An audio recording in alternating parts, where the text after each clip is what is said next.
तर कहिले उपन्यासकार प्रकाश कोविद मोती दिएर आँसु बटुले हार भएन जीव हाँगाबाट खसेको फुलले घुल्न सकेन प्रेत। भाग 1।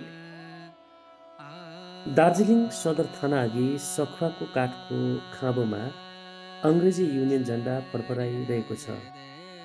पुलिसहरूले झण्डालाई सलामी दिएपछि उनीहरूलाई विश्रामको स्थितिमा इन्सपेक्टर माइकलले उनीहरू स्थानान्तर भएको सूचना सरसरी पढेर सुनाए। अनि एकछिन थामेपछि फेरि बोले। जसले बुझेनन् उनीहरूले नोटिस बोर्डमा हेरे आफू बदली भएको स्थानको पक्का पत्ता पाउनेछन्। छेउको आम पुलिसको सुबेदारले इन्सपेक्टरलाई एउटा सानो कागजको सूचीपत्र दिए। त्यो सूचीपत्र पढिसकेपछि फेरि कराएर बोले इन्सपेक्टर माइकल, म यहाँ जसको नाम भन्छु उनीहरूले परेडबाट अफिसमा सुबेदार हन्डरसनलाई भेट्नेछन्। आज नभ्याए भोलि 8 बजे बिहानदेखि। सबै पुलिस हौलदारहरूको कान सतर्क भए। कराएर बोले इन्सपेक्टर माइकल, जो छन् उनले हाजिरीको सूचना दिने, जो छैनन् नदिने। थानाको वातावरण अशब्द विषाक्त छ।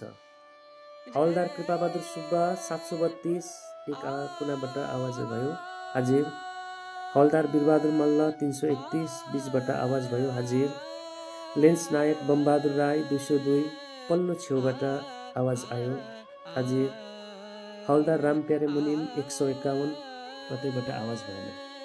फेरि हुकुम भयो। हौलदार रामप्यारे मुनिम 151। हतार हतार छेउमा उभिएको जमादार बोले, उनी छुट्टीमा देश गएका छन्। फेरि जोडले कराए इन्सपेक्टर। हौलदार भीमसेन तामाङ 810 अघिल्लो पङ्क्तिबाट जोडले आवाज आयो, हाजिर। इन्सपेक्टर माइकलले एकछिन कागज पढेपछि कराएर अर्जी सुनाए। हौलदार भीमसेन तामाङ 810लाई विशेष रूपले सुबेदार हन्डरसनलाई भेट्ने हुकुम दिइन्छ। त्यसपछि इन्सपेक्टर माइकलले आदेश दिए, प्लाटुन डिसमिस। बिहान 8 बजेदेखि थानाको अफिसअघि उभिएका हौलदार भीमसेनको पालो अझै आइपुगेको छैन। उनी आफ्नो उर्दी सुन्न साह्रै आतुर छन्। भारतीय स्वराजको चारैतिर सनसनी फैलिएको बेला छ। उर्दी सुनेर आएका साथी हौलदारहरूसित कानेखुसी गर्न सख्त मनाइ छ। हुकुमलाई जवाब छैन, काललाई ओखति छैन। यसैले हौलदार भीमसेन तामाङ चुप छन्। भित्रबाट अर्दली आयो, करायो, हौलदार भीमसेन तामाङ। हौलदार बोले, म छु भाइ, तपाईँ अफिसभित्र पस्नुहोस्। हौलदारले अफिसभित्र पसेर बेन्चमा बसेका सुबेदार हन्डरसनलाई बुट पड्काएर सलामी दिए।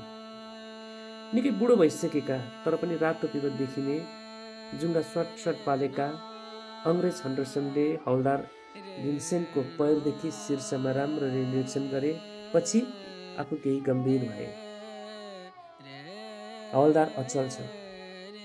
उनका कानहरू सतर्क छन्। आफ्नो चस्मा नाकको डाँडीमा अड्याएर छेउको कागज राम्ररी पढेपछि बोले हन्डरसन, हौलदार साहब, तपाईँ डडुवा चेकपोस्टमा बदली हुनुभयो। सिक्किम र इन्डिया त्यहाँ एउटा झोलुङ्गे पुलले जोडिएको छ। हौलदार हुकुम सुन्न उत्सुकताको चरम सीमामा छ।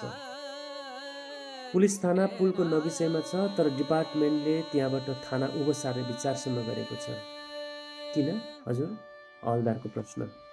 किनभने बोले हन्डरसन, त्यहाँ औधी गर्मी छ, औले लाग्ने डर छ। हजुर पहिले पनि जानुभएको थियो? जब म सर्जेन्ट पोस्टमा थिएँ त्यहाँको बदमताम चिया बगानमा निकैपल्ट गएको थिएँ, बसेको पनि थिएँ, बोले हन्डरसन। त्यही बेला माछा मार्न त्यही रङ्गीत नदीमा जाँदा त्यहाँको थाना इत्यादि देखेको थिएँ। त्यहाँ शिकार पनि खेले। हौलदार अफिसरको सामु ज्यादा बोल्नु भएन, उनी चुप छन्। बोले हन्डरसन, डडुवाको जङ्गलमा दिउँसो बाघ लाग्छ, भालु लाग्छ, अजिङ्गरको त्यहाँ गन्ती छैन। जङ्गलको पातको सोत्तरमुनि कुहिँदै बसेको लडेको सखुवालाई रुखलाई टेके अजिङ्गरलाई पो टेके कि जस्तो लाग्छ। पटेर जङ्गल। त्यहाँ अझै डरलाग्दो त एकजना छ। त्यस शब्दको माध्यममा आवेशवश कौतुल ताबिज अनायासै हौलदारको मुखबाट शब्दोच्चारण भयो। एकजना? त्यसैको निम्ति मैले बदमताममा निकै दिन बिताउनु पर्यो। किन? त्यहाँको म्यानेजरलाई बचाउनको निम्ति, त्यसद्वारा चिया बगानका मजदुरहरू बीच कुनै क्रान्ति मचिन्छ भन्ने डरले पनि। हौलदारको कान सतर्क छन्। बोले हन्डरसन, पुलिस डिपार्टमेन्टको लालमसी लागिएको व्यक्ति उप ध्यान नरहनु पुलिस कर्मचारीको लापरवाही हो, बोले हन्डरसन। नुनको सोझो सबैको धर्म हो। ती एकजना को हो? प्रश्न हवलदार साहेबको, बोले हन्डरसन। मृगे।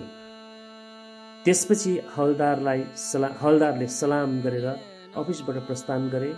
मनमा साँच्चै उदेक मान्दै हन्डरसन जस्तो आँटिलो साहसी अफिसरलाई डर लागेको।